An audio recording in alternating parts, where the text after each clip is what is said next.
What's up guys, it's James here, and in today's video I'm going to be talking to you about Airbnb in 2021. We're going to talk about everything that's changed and some things that haven't changed that are going to stay the same so that you can be prepared to take advantage of all the opportunities that are presenting themselves with Airbnb in 2021. So let's just dive right into it. Now, before we get started, I do want to ask, as I always do, that you just take a second and click that like button. I don't know if it's here or here, but just take a quick second, click that like button, give the video a thumbs up. It really helps me out with YouTube's algorithm. So if you could do that, then I really appreciate it. And also take a second to click that subscribe button down below so you get notified when we post new videos. Now, with all that out of the way, let's dive into it and talk about what's new coming down the pike for Airbnb in 2021. Well, to start off with, there is just an overall environmental change happening, sort of an industry change happening in 2021 now that we have a vaccine. Now, the advice that I give to people right now is going to be very similar to the advice that I give to people in the low season, because right now in a lot of places in the world, we actually are in the low season. We're going into winter. But right now, all over the place, we're in sort of a low season for Airbnb and short-term rental comparative to what we're going to be seeing in 6 to 9 months once the vaccine is largely spread out. And what I mean by that is that right now, there's still not a lot of travel happening aside from domestic travel. Now, we've talked in previous videos about how you can still do exceptionally well on Airbnb with domestic tourism, but right now there's a really, really big opportunity on the horizon that you're going to want to start preparing for now. And that is the opportunity that's going to show up once the vaccine becomes widespread and we see international travel start to become feasible again. There is understandably going to be a lot of pent-up demand for travel. And for a certain period of time, travel is still going to be exceptionally cheap. Right now, you can book round trip flights to Mexico from Canada for $247. That's about a 4-hour flight, I believe, round trip for $247. It's an incredible deal right now, making it very attractive to travel internationally, aside from the whole quarantining thing when you get back.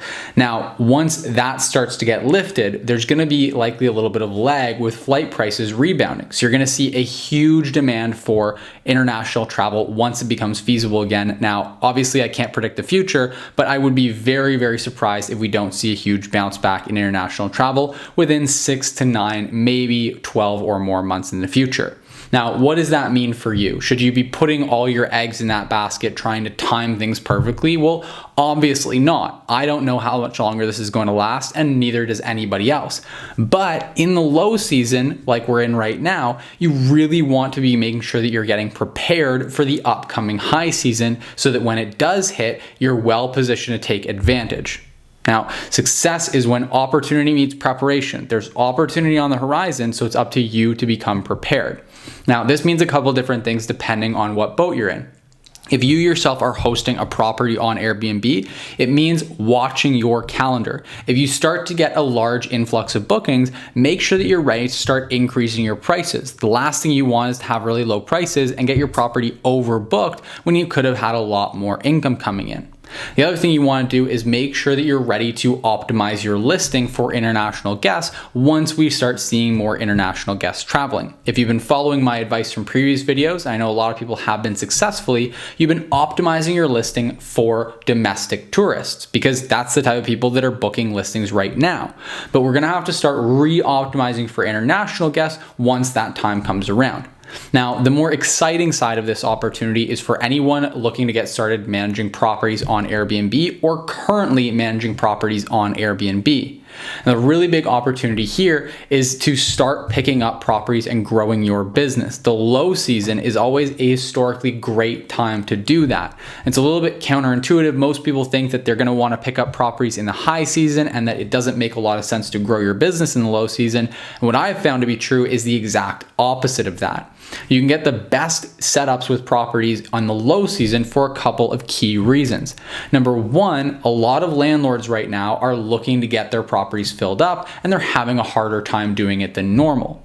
Now, whether that means that they have a long-term rental property that it might make sense to convert over to short-term rental because not a lot of people are moving right now, or whether it means that they have a short-term rental, that they're having trouble getting bookings in, it means that they're more open to solutions because the problem and the pain that it presents is a lot more pressing right now than in the high season. Now, the other reason is that in the high season, people tend to be a lot busier when they're hosting a property on Airbnb already. And so if you can take over that property in the slow season before the high season hits, they just have more bandwidth for you to actually get the property on board and take things over. Now, the other big advantage is that there's a huge potential upside for your clients. If they bring you on now, then you can make sure that you properly set them up to take advantage of the upcoming high season. So there's a really big value proposition there because there's a lot of opportunity for them to make a huge gain and have a huge win by having you manage the property. Whereas if they have you manage the property once you're already into the swing of high season, there's just not going to be as much opportunity to really improve things. You're largely just kind of going to be left with whatever you're left with. So for those reasons, it's a really great time to get started managing properties on Airbnb, or if you're already managing properties on Airbnb, to really focus down on growth. There's a lot of opportunity to bring properties on right now, and I can just attest to personally the large influx of people that I've seen reaching out to me and asking how they can get in touch with the property manager. There's a lot more demand for it right now than normal, so it's a really great time to get started. Now, those are the main differences with Airbnb going into 2021. The other one that we're seeing that we've already seen at the tail end of 2020 is that Airbnb is just sort of buttoning up their operation quite a bit more, given that they recently launched the company public with their IPO. So you're seeing that they're doing things like reducing and mitigating for parties a lot more carefully. They're kind of buttoning up and dialing in their systems a little bit more. And I hope, fingers crossed, that they're going to start improving their guest communication again, their sort of customer service and customer support, because that is an area of their business that got heavily slashed with their layoffs. And so hopefully they'll be building that back up because we all know that they need it.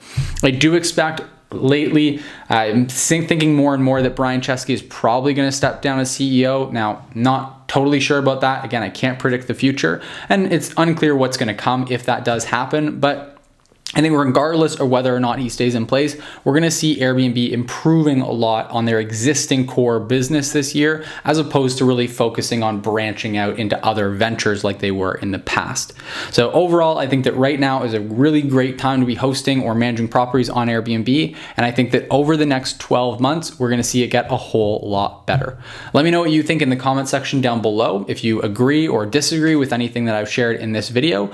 And let me know how you're doing, how you're hosting. Are you hosting your own property, managing for other people? I would love to know and get some feedback for you. Also, if you have ideas for me for upcoming videos, things that you'd like me to talk on, then just again, let me know in the comment section down below.